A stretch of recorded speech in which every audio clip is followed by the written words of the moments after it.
जय श्री कृष्णा। नमस्कार दोस्तों, राधाचरण ज्योतिष चैनल में एक बार फिर से आपका स्वागत है।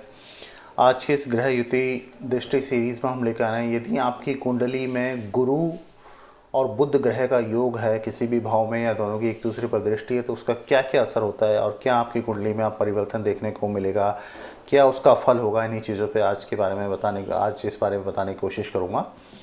उससे पहले अगर आपने हमारे राधाचरण ज्योतिष चैनल को सब्सक्राइब नहीं किया है तो आज ही सब्सक्राइब कर लें, और अगर आपको वीडियो अच्छा लगता है तो उसे शेयर और लाइक करना बिल्कुल ना भूलें।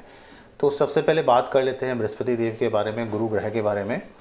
बृहस्पति को देवताओं के गुरु माना गया है। पिता, बड़े भाई, मान प्रतिष्ठा और परोपकार के कारक होते हैं। अज्ञान अंधकार का विनाश करते हैं। ज्ञानवान कहा गया है। धन, धर्म, सम्मान इन सब के कारक हैं। गुरु ग्रह हमेशा बड़ी और बेहतर चीज़ देने वाला कहा गया है। उज्ज्वल चरित्र, कीर्ति, भाग्य, ये सब गुरु से मिलता है। दैवीय सहायता, कष्टों से मुक्ति। गुरु एक शुभ ग्रह है, स्वाभिमानी है और अक्सर सलाहकार, शिक्षक, अच्छी शिक्षा, राज्य, व्यापार, राजनीति, इन सब को भी गुरु की चीज़ें ही माना गया है। कुल का नाम ऊंचा करने वाली संतान न मिलती है यदि आपका गुरु ग्रह अच्छा है तो। और गुरु से प्रभावित लोग सुंदर होंगे, आकर्षक होंगे, तेज होते हैं थोड़े से स्वभाव, मतलब एक चेहरे पे तेज होता है, और थोड़े से मोटे होते हैं, अक्सर मीठा खाने के शौकीन होते हैं। विवाह इनका बड़ा अच्छा होता है, शुभ होता है। जीवन साथी भी सुंदर और आकर्षक मिलता है। और जो भी भाव गुरु से प्रभावित होगा उस भाव में शुभता मिलेगी, उस भाव को विस्तार मिलता है। जैसे कि फॉर एग्जांपल आप मान लीजिए किसी के अगर चौथे भाव में बृहस्पति है तो जब वो एक गाड़ी भी लेगा तो थोड़ी बड़ी गाड़ी लेगा। घर होगा उसका खुला होगा, हवादार होगा, बड़ा घर होगा। ये नेचुरली गुरु के विस्तार के कारण से होता है। इसके बाद देख लेते हैं यदि कुंडली में अशुभ गुरु है तो क्या क्या प्रभाव होता है। सबसे पहली बात तो ये चीज़ें जो मैंने शुभ के लिए बताई है, सामान्य बताई है, इन चीज़ों में कमी आ जाएगी, समस्या आएगी। और देख लेते हैं पिता और बड़े भाई के सुख में कमी आ सकती है। ऐसा व्यक्ति धर्म की तो ओर से थोड़ा विमुख हो सकता है। शिक्षा में समस्या आ सकती है, पढ़ाई अधूरी रह सकती है और व्यक्ति के स्वाभिमान की हानि होती है। धन की समस्या बनी रह सकती है क्योंकि बृहस्पति धन का भी कारक है। मान सम्मान में कमी होती है। व्यक्तित्व ऐसे व्यक्ति का बड़ा क्षीण होगा। और विवाह की समस्या आ सकती है, संतान की समस्या आ सकती है, वैवाहिक जीवन भी कहते हैं कि खराब हो सकता है। और स्त्रियों की कुंडली में अगर बृहस्पति खराब है तो पति के साथ दिक्कत आ सकती है, विवाह होने में ही दिक्कत आ सकती है। अन्यथा अगर विवाह हो भी जाता है तो फिर पति सुख में कमी रहती है। बृहस्पति के पीड़ित है, कमज़ोर है तो पीलिया, लीवर, मधुमेह, मोटापा, गुर्दे के रोग, सूजन और कई तरह की अन्य बीमारियों का कारक भी बनता है। अब देख लेते हैं बुध देव के बारे में। बुध देव अगर कुंडली में है तो उनका क्या असर होगा।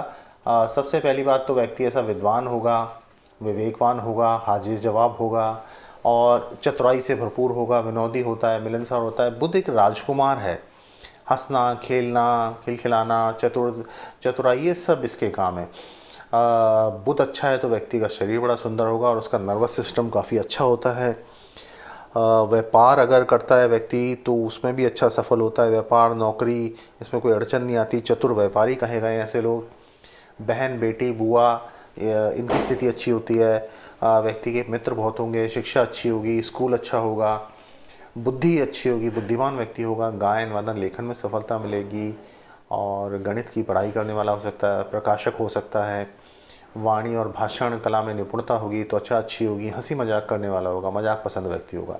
और तमाम बड़े पत्ते वाले पौधे, सभी तरह के कम्युनिकेशन के मेथड, साधन, ये सब बुध के आते हैं। व्यापार बुध के खाते में है। और कहते हैं कि बुध आपकी कुंडली में अच्छा या खराब हो 32 से 35 वर्ष की आयु में अपना पूर्ण प्रभाव देता है। बुध अच्छा है तो आपको ये सब चीज़ें अच्छी मिल गई, लेकिन यदि बुध आपकी कुंडली में खराब है तो यही चीज़ों में कमी भी आ सकती है, परेशानी भी आ सकती है, दिक्कत भी हो सकती है। इसके अलावा भी बुध अगर खराब है तो व्यक्ति चालाक हो जाता है, चालाकियाँ सीख जाता है, शैतान हो जाता है, झूठ बोलना शुरू कर देता है, पथभ्रष्ट हो सकता है और अपनी गलत जुबान की वजह से, गलत वाणी की वजह से कई बार परेशानी उठाता है। व्यापार में नुकसान होगा, नौकरी में नुकसान होगा, उसके निर्णय गलत होने शुरू हो जाएंगे, उसके कामों में अनिश्चितता बनी रहेगी, पता ही नहीं होगा करना क्या है। और कारक तौर पे देखें तो बहन, बेटी, बुआ परेशान हो सकती है, मित्रों से संबंध खराब हो सकते हैं, इंसान को कर्जा लेना पड़ सकता है। बुध पर अगर राहु केतु की दृष्टि हो, पाप पीड़ित हो और किसी ग्रह की दृष्टि हो तो व्यक्ति हकला के बोलना शुरू होता है, गूंगापन आ जाता है, आत्मविश्वास की कमी आ जाएगी, सम्मान में कमी आ जाएगी। और राहु से पीड़ित है, शनि से पीड़ित है तो कई बार तंत्र या जादू टोना, ये सब चीज़ें भी ऐसे व्यक्ति के ऊपर, या तो इन चीज़ों में विश्वास करेगा या उसके ऊपर होंगी। अशुभ सपने देखना, धोखा मिलना, भ्रम में रहना, ये सब बुध के खराब होने की स्थिति है। त्वचा की बीमारी लग जाती है, नर्वस सिस्टम में खराबी आ सकती है। बुध अधिक खराब है तो आपके सूंघने की शक्ति में भी कमी आ जाती है, दांत खराब हो जाते हैं, वात पित्त कफ तीनों प्रकृति बुध की हैं, तो ये तीनों तरह के दोष लगते हैं। मंगल और केतु से पीड़ित बुध को बहुत ज़्यादा अशुभ माना गया है, मतलब सबसे ज़्यादा पीड़ित उन्हीं से होता है। अब देख लेते हैं अगर कुंडली में आपका गुरु और बुध की युति एक साथ है तो उसका क्या असर होगा। सबसे पहली बात देखिए कि गुरु किस चीज़ का कारक है। गुरु हमारी ज़िंदगी में आशा का, खुशहाली का, सफलता का, ज्ञान का, खुशी का कारक है।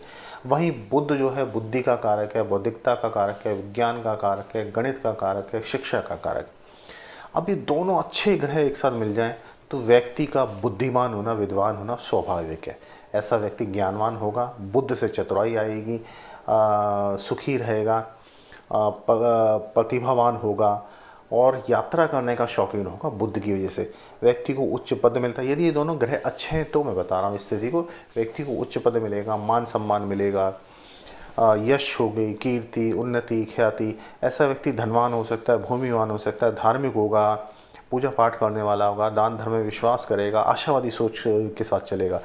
ऐसे व्यक्ति की शिक्षा काफ़ी उच्च होती है, बुद्धि काफ़ी तीव्र होती है और कुछ ना कुछ सीखता रहेगा, विद्या का अभ्यास होगा, भाषण कला में निपुण होगा, बोलने से खाएगा, अपनी वाणी से वो जीविका चला सकता है।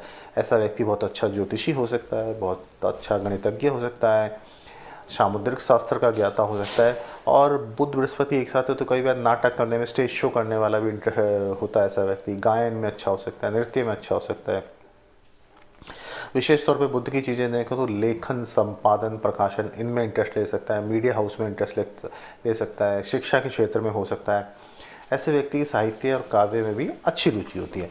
और साथ साथ शुभ ग्रह अगर मतलब बुध अगर शुभ है तो देखिए व्यक्ति की सोच बड़ी पॉजिटिव होगी, सकारात्मक ऊर्जा होगी, खुशहाली होगी उसके जीवन में।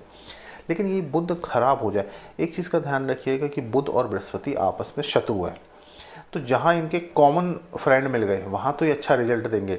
अदरवाइज बुध बृहस्पति को अवश्य खराब करता है, कुछ ना कुछ उसके कारकों में कमी दे देगा। सबसे बड़ी कमी क्या करता है, क्योंकि बृहस्पति धन का कारक है तो आपका धन के मामले में कमी दे देगा। गुरु की राशि में हो बुध हो तो जो गुरु के कारक ग्रह हैं उनमें, कारक भाव है उनमें होने पे पितृदोष का कारण भी बनता है। और 6, 8, 12 में अगर बुध और बृहस्पति की युति में आगे दोबारा बताऊंगा तो उसमें क्या है कि सबका प्रिय हो सकता है, उदार हो सकता है, व्यक्ति प्रसिद्ध होता है, पहले, दूसरे, चौथे भाव में अच्छा प्रतिभावान होगा। अगर बुध और गुरु एक दूसरे से केंद्र में तो व्यक्ति को पत्रकारिता में, करस्पॉन्डेंस मतलब काफ़ी अच्छा सफलता मिलती है। एक चीज़ बुध और बृहस्पति के टकराव में विशेष देखने को आती है कि बुध जो है बुद्धि से चलता है और बृहस्पति जो है अध्यात्म और ज्ञान से चलता है, तो दोनों में बड़ा टकराव होता है। बुद्धि आपकी कहती है कि ये कर, ज्ञान आपका कहता है कि नहीं दूसरे मेथड सही रहेगा, तो ये बड़ा टकराव बना रहता है। तो कई बार कहते हैं कि बुद्धि से किए फैसले ज्ञान और अध्यात्म के विपरीत ही जाते हैं। अब एक एक भाव में देख लेते हैं कि यदि बुध और गुरु की युति है तो उसका क्या फल मिलेगा। पहले भाव में देखिए मेष राशि के हिसाब से बता रहा हूँ मैं, काल पुरुष कुंडली के हिसाब से ये सारा विवेचन किया जा रहा है। तो काल पुरुष कुंडली में अब देखिए मंगल की राशि आ रही है। मंगल बृहस्पति का मित्र है और बुध का शत्रु है, मतलब मंगल और बुध में शत्रुता है, मंगल और बृहस्पति में मित्रता है। यहाँ दूसरी तरफ बुध और बृहस्पति में शत्रुता है। तो बुध यहाँ दो चीज़ों से घिर गया है, दो जगह से शत्रुता ले रहा है। तो क्या होगा, ऐसा इंसान पढ़ा लिखा होगा, इंटेलिजेंट होगा, लेकिन धन के मामले में कुछ ना कुछ समस्या होगी। झूठ बोलने वाला हो सकता है, धोखा देने वाला हो सकता है, बहन बेटी बुआ परेशान हो सकती है। इंटेलिजेंट होगा, पढ़ा लिखा होगा, लेकिन और चीज़ों की तरफ से कमी पेशी महसूस करेगा। दूसरे भाव में आ जाइए। दूसरा भाव, दूसरी राशि है आपकी शुक्र की। शुक्र और बुध में अच्छी मित्रता है, लेकिन शुक्र और बृहस्पति में शत्रुता है। यहाँ पर दूसरे भावों में विशेष तौर पर बृहस्पति को कारक माना गया है। तो कारक होने की वजह से अब यहाँ पे धन संबंधी कमी व्यक्ति महसूस कर सकता है। और दूसरी चीज़ यहाँ पे पितृदोष का कारक बन जाता है। बृहस्पति के भाव में जब भी बुध बैठेगा पितृदोष होगा, तो कुछ ना कुछ पितरों संबंधी दिक्कत, परिवार संबंधी दिक्कत, धन संबंधी दिक्कत व्यक्ति महसूस करेगा। तीसरे नंबर की राशि आ जाती है वो बुध की राशि है। यहाँ बुध मजबूत हो गया और बृहस्पति कमजोर हो गया। ऐसा व्यक्ति बुध अगर तीसरे भाव में बैठेगा तो ऐसा व्यक्ति यात्रा करने का बड़ा शौकीन होगा, छोटी छोटी यात्राएं बहुत होंगी। अब ये सीधा का सीधा नवम भाव को भी देखता है तो व्यक्ति धार्मिक भी हो सकता है, पूजा पाठ करने वाला भी हो सकता है और अच्छे कर्म करने वाले हो सकता है, काफ़ी उसको और सेल्फ मेड भी होता है, काफ़ी उसको इस तरह की चीज़ों से दैवीय सहायता प्राप्त हुआ करती है। चौथे भाव में आ जाइए। चौथे भाव चंद्रमा की राशि है। अब चंद्रमा बुध में शत्रुता है और उधर बुध बृहस्पति में शत्रुता है और तीसरा आपका बृहस्पति चंद्रमा मित्रता है। तो यहाँ पे बड़े मिले जुले परिणाम मिलते हैं, लेकिन फिर भी क्या है, क्योंकि वो माँ के घर में आता है तो कोई भी ग्रह माँ के घर में आके खराब रिजल्ट नहीं देता है। यहाँ पे बुध के रिजल्ट्स में कुछ थोड़ी बहुत कमी आ सकती है, बट मोटे तौर पे केंद्र में बैठने पे वो अच्छा फल ही देता है। पांचवी राशि आ जाइए, पांचवा भाव आ जाइए। पांचवा भाव सिंह राशि का है। जो बुध है वो भी सूर्य के मित्र है और जो बृहस्पति है वो भी सूर्य के मित्र है। तो यहाँ पर कुल मिला के जातक बड़ा इंटेलिजेंट और नॉलेजेबल और अच्छी संगति वाला, अच्छे मित्रों वाला और पढ़ा लिखा अच्छा कल्चर्ड इंसान होगा, बहुत अच्छा माना जाएगा। छठे भाव में आ जाइए। छठे भाव में बुध की राशि आ गई है, बुध की अपनी राशि है तो बुध यहाँ मजबूत हो गया, लेकिन बृहस्पति की राशि है तो बृहस्पति की राशि नहीं है तो बृहस्पति थोड़ा सा कमज़ोर पड़ जाता है, वीक पड़ जाता है। बुध की राशि में कि यहाँ बुध का प्रभुत्व तो ज़्यादा बढ़ जाता है। इंसान नौकरी में जाएगा, पढ़ा लिखा होगा, इंटेलिजेंट होगा, लेकिन साथ साथ बीमार हो सकता है। कुछ ना कुछ उसको बृहस्पति की बीमारियाँ जो मैंने पीछे बताई वो हो सकती है। कुछ ना कुछ अहंकार आ जाता है इंसान में, मोटापा आ सकता है या नर्वस सिस्टम में कुछ खास तो नर्वस सिस्टम तो नहीं, लेकिन बृहस्पति से संबंधित चीज़ों में उसको समस्या आ सकती है। सातवें भाव में आ जाइए। सातवें भाव में शुक्र की तुला राशि है। तुला राशि शुक्र की राशि आ गई तो यहाँ बुध बृहस्पति और शुक्र में अनबन है। यहाँ पर बृहस्पति के रिजल्ट खराब हो जाते हैं। कई बार विवाह में दिक्कत आ सकती है, विवाह हो जाए तो पति सुख में दिक्कत आ सकती है या वैवाहिक सुख में दिक्कत आ सकती है। कुल मिलाकर यहाँ पर कहा भी जाता है, जैसे अक्सर लाल किताब में भी कहते हैं कि जिसका बृहस्पति सप्तम भाव में, उसको पूजा पाठ नहीं करनी चाहिए या बहुत कम करनी चाहिए। ज़्यादा जितना दिया बत्ती करेंगे, जितना पूजा पाठ करेंगे, साधु संतों के चक्कर में रहेंगे, परेशान रहेंगे। बुध नपुंसक ग्रह है, वो वहाँ बैठा है, शादी में विवाह में दिक्कत आती ही आती है, कुछ ना कुछ परेशानी देते हैं।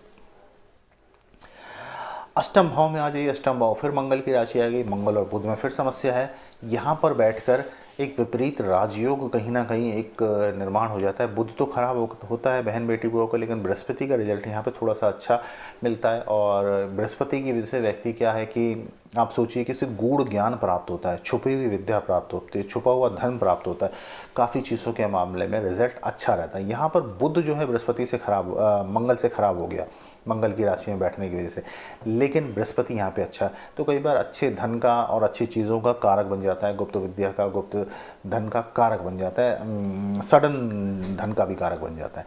अब आ जाइए नौवें भाव में। नौवें भाव में फिर बृहस्पति की राशि है, यहाँ पे बुध का बैठना ठीक नहीं है। व्यक्ति इंटेलिजेंट होगा, नॉलेजेबल होगा, जानकार होगा, पढ़ा लिखा होगा, लेकिन पितृदोष से पीड़ित होगा। यहाँ पर गुरु की राशि में फिर बुध का बैठना अच्छा नहीं है। पितृदोष के कारण कई तरह की समस्याएं आ सकती हैं। अब और इसमें विशेष तौर पे लगाइए कि बुध यहाँ फिर बृहस्पति को कुछ खराब करने की कोशिश कर रहा है, तो बृहस्पति पिता का कारक भी माना गया है, तो पिता को कुछ समस्या आ सकती है, कुछ परेशानी आ सकती है, कुछ बीमारी हो सकती है, धन संबंधी समस्याएं आ सकती है, ये तमाम दिक्कतें हैं। 10वें भाव में आ जाइए। 10वें भाव में मकर राशि है। मकर राशि में बृहस्पति नीच हो जाते हैं, लेकिन बुध की अपनी राशि है, तो बुध यहाँ धन संबंधी कुछ समस्याएं तो देगा, दिक्कत तो देगा, लेकिन यहाँ से सीधी दृष्टि बृहस्पति की चौथे भाव पे पड़ती है। चौथे भाव में तो इसका मतलब क्या हुआ, कुछ ना कुछ आपको घर संबंधी समस्या रहेगी, लेकिन घर फिर भी आपका अच्छा हो सकता है, बढ़िया हो सकता है, लेकिन फिर भी आपको कार्य क्षेत्र में परेशानी आ सकती है, या आप लगाइए कि घर में कुछ परेशानी आ सकती है। अच्छा बड़ा होने के बावजूद भी कुछ ना कुछ दिक्कत में आप रह सकते हैं।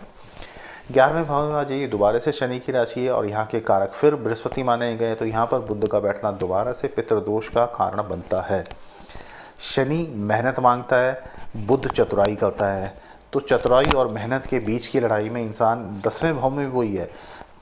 बुध अगर बैठता है तो वो कहता है भाई मैं बगैर मेहनत के काम करूँगा, लेकिन शनि की राशि में बैठा है तो वो कह रहा है मेहनत चाहिए। शनि मेहनत मांग रहा है, बुध चतुराई कर रहा है, तो यह कुछ ना कुछ उस व्यक्ति की ज़िंदगी में ऐसा कॉन्फ्लिक्ट, ऐसा असमंजस बना रहेगा कि जहाँ वो मेहनत और चतुराई के बीच में फंसा रहेगा, उसको समझ नहीं आएगा कहाँ क्या करना है।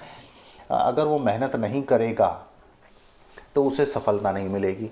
दोनों भाव में यही हाल है, मेहनत करेगा तो अनेक तरह के साधन मिल जाएंगे। 11वें भाव में जैसे मैं बता रहा हूँ, बुध के बैठने से क्या होगा, आपको मल्टीपल सोर्स ऑफ इनकम हो सकता है। बृहस्पति की दृष्टि जहाँ जहाँ पड़ेगी, बृहस्पति वहाँ बैठ गया, बुध के साथ बैठ गया, कुछ फाइनेंशियल प्रॉब्लम हो सकती है, लेकिन उसके बावजूद भी आपका धन का आवागमन रुकेगा नहीं, पैसा बहुत आएगा, मल्टीपल सोर्स से आएगा। यही बृहस्पति आपके सप्तम भाव को भी देख रहा है, वहाँ भी अच्छा रिजल्ट देगा। तीसरे को देख रहा है, वहाँ भी अच्छा रिजल्ट देगा। पंचम को देख रहा है, वहाँ भी अच्छा रिजल्ट देगा। मतलब टोटल अच्छा एक स्थिति हो सकती है। बुध की वजह से कुछ थोड़ी बहुत कमजोरी मिलती है। 12वें भाव में फिर देख लीजिए, 12वें भाव में बुध नीच हो गया। अब नीच होते ही बुध के अपने को इफेक्ट नहीं करेगा, लेकिन बृहस्पति के कारकों पे इफेक्ट डालना शुरू कर देगा। सीधा सीधा इफेक्ट क्या डालेगा, पैसे से परेशानी दे देता है। दूसरी चीज़, संतान की तरफ से परेशानी दे सकता है, नर संतान होने में, लड़का होने में समस्या दे सकता है। तो ये तमाम तरह की दिक्कत है। अब आप आपकी कुंडली में देखिए कि कौन से भाव में बुध है, कौन से भाव में बृहस्पति है। ये आप राशि वाइज भी दे सकते हैं, ज़रूरी नहीं कि जैसे मैंने तो आपको भाव के हिसाब से भाव में पहली राशि दूसरी राशि देख के बता दिया, लेकिन यही कुछ मिलता जुलता प्रभाव आपको अगर यही राशि कहीं और पड़ रही हो तो भी यही मिलेगा। अब आपकी कुंडली में अगर बृहस्पति खराब है, आपने देख लिया कि बृहस्पति कहीं से कमज़ोर हो रहे हैं, वीक हो रहे हैं, और उसको मजबूत करने की ज़रूरत है। मतलब वो आपके अच्छे भाव के स्वामी हैं, लेकिन उसके बाद भी कमजोरी उनमें है, वीकनेस उनमें है, तो उसको मजबूत कैसे करें ताकि वो आपको अच्छे धन संबंधी, संतान संबंधी अच्छे रिजल्ट दे सकें। सबसे पहली बात और सबसे बड़ी बात, घर में जो आपके बुजुर्ग हैं, पिता हैं, दादा हैं, उनकी सेवा करें। सबसे बढ़िया, और कुछ इलाज कराने की जरूरत नहीं, माता पिता की सेवा करें, दादा दादी की सेवा करें। जितना उनका आशीर्वाद होगा, जितना उनका आपके ऊपर हाथ सर पे आएगा, उतना ही आप तरक्की करेंगे, उतना ही आप बढ़ो।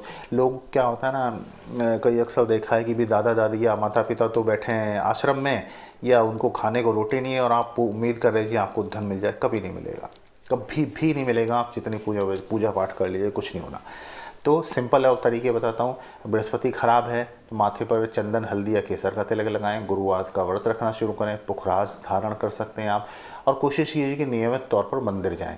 जहाँ मैंने मना किया है, 7वें घर में यदि बृहस्पति हो तो कोशिश कीजिए मंदिर ना जाएं, कम से कम पूजा पाठ करें, घर में मंदिर स्थापित ना करें। अन्य भाव में भी उसी के हिसाब से फल है। मंदिर में पीले फूल अर्पित करें, चने की दाल अर्पित करें, केले की पेड़ की पूजा कीजिए। विशेष तौर पर स्त्रियों के लिए कि यदि विवाह में दिक्कत आ रही है तो बृहस्पतिवार का व्रत आपके लिए बड़ा ही अच्छा रहेगा। हर गुरुवार को आप केले बांट सकते हैं। पिता की, दादा की, दादी की, माँ की सेवा करें, बड़े भाई का आशीर्वाद लें। ये सब चीज़ें, घर के रिश्ते भी अगर आप निभा लेते हैं, बृहस्पति सही है। नाभि या जीभ पर केसर लगाएं। चने की दाल, हल्दी, केसर, सोने का दान करें। देखिए, दान आपको कब करना होता है, जब आपकी कुंडली में बृहस्पति या अन्यथा कोई भी ग्रह खराब है और वो आपको उसको अपने से दूर करना है। मतलब भाई मेरे को खराब मत करो, आप ये मैंने दान कर दिया, ऐसा। तो पुरोहित और ब्राह्मणों या बुजुर्गों का आशीर्वाद ले दो। सबसे बड़ा घर में इलाज यही है कि घर के बड़े बूढ़ों का आशीर्वाद लेके चले, बुजुर्गों का आशीर्वाद लेके चले, किसी ब्राह्मण का अपमान ना करें, सब कुछ अच्छा होगा। अब देख लेते हैं, अगर बुध आपकी कुंडली में खराब है तो उसका क्या फल होगा। सबसे बड़ी बात है, बहन, बेटी, बुआ, घर के रिश्तेदारों में सबसे बड़ी बात है, बहन बेटी बुआ से संबंध अच्छे रखें। बहन से लड़ाई ना करें, बेटी से लड़ाई ना करें, बुआ से लड़ाई ना करें, अच्छे संबंध रखें। मान लीजिए कुछ खराबी आती है, कमी पेशी है, या कोई इस तरह की दिक्कत भी आती है, तो भी संबंध ठीक ठाक रखें। बुधवार का व्रत रखें, और यदि आप ज़्यादा समस्या महसूस करते हैं तो माँ दुर्गा की भक्ति कीजिए। बुधवार को हरी वस्तु किसी विद्यार्थी को दान दे दीजिए। कपड़ा हो सकता है या कोई कॉपी किताब हो सकती है, वो दान कर दें। अगर आपका बुध अच्छे भाव का स्वामी है लेकिन कमज़ोर है तो आप रतन धारण कर सकते हैं, पन्ना धारण कर लें, हरा रुमाल रख लें, कान में बाली पहन लें। अगर आपका बुध खराब भाव का स्वामी है और आपको उसको अपने से दूर करना है तो हरे रंग की वस्तु, दाल हो सकती है, चारा हो सकता है, कपड़ा हो सकता है हरे रंग का, या पन्ना, अगर आपका सामर्थ्य है तो आप दान कर सकते हैं। हिजड़ों को हरे वस्त्र और चूड़ियाँ दान दे सकते हैं, उससे भी काफ़ी अच्छा फल मिलेगा। मतलब हरी चीज़ें आप दान करेंगे तो बुध प्रसन्न होगा। इसके बुधवार का व्रत रखेंगे तो बुध प्रसन्न होगा। दान तब किया जाता है जब आपके लिए कोई ग्रह खराबी कर रहा है और आप उसको दूर करना है। पूजा भक्ति है कि आप के लिए ग्रह अच्छा है लेकिन कमज़ोर है, हाथ जोड़ के आप उसको शांत रखें खराब होने के बावजूद। और यदि आपके ग्रह कुंडली में अच्छे भाव का स्वामी है लेकिन आपको फल नहीं दे पा रहा, तो ये व्रत रख सकते हैं और माँ दुर्गा की भक्ति कर सकते हैं, तब उसको प्रसन्न करना है, उनकी आराधना करनी। तो उम्मीद करता हूँ यदि आपकी कुंडली में बुध और बृहस्पति का योग है तो आपको कुछ कुछ समझ आया होगा। यदि फिर भी आपका कोई प्रश्न बचता है तो आप अवश्य हमसे कर सकते हैं, मैं उत्तर देने की पूरी कोशिश करूँगा। यदि आप कुंडली कंसल्ट करना चाहते हैं तो उसके लिए अलग है, कई लोग मुझे कुंडली भेज देते हैं, लेकिन कुंडली कंसल्टेशन पेड है, आप अलग से करवा सकते हैं। ऑनलाइन आपको बता दिया जाएगा, जैसा भी आप उचित समझें। उम्मीद करता हूँ ये छोटे छोटे उपाय आपको पसंद आए होंगे। यदि आपका प्रश्न है तो अवश्य करें, मैं जवाब देने की कोशिश करूँगा। माता रानी भला करे। जय माता दी।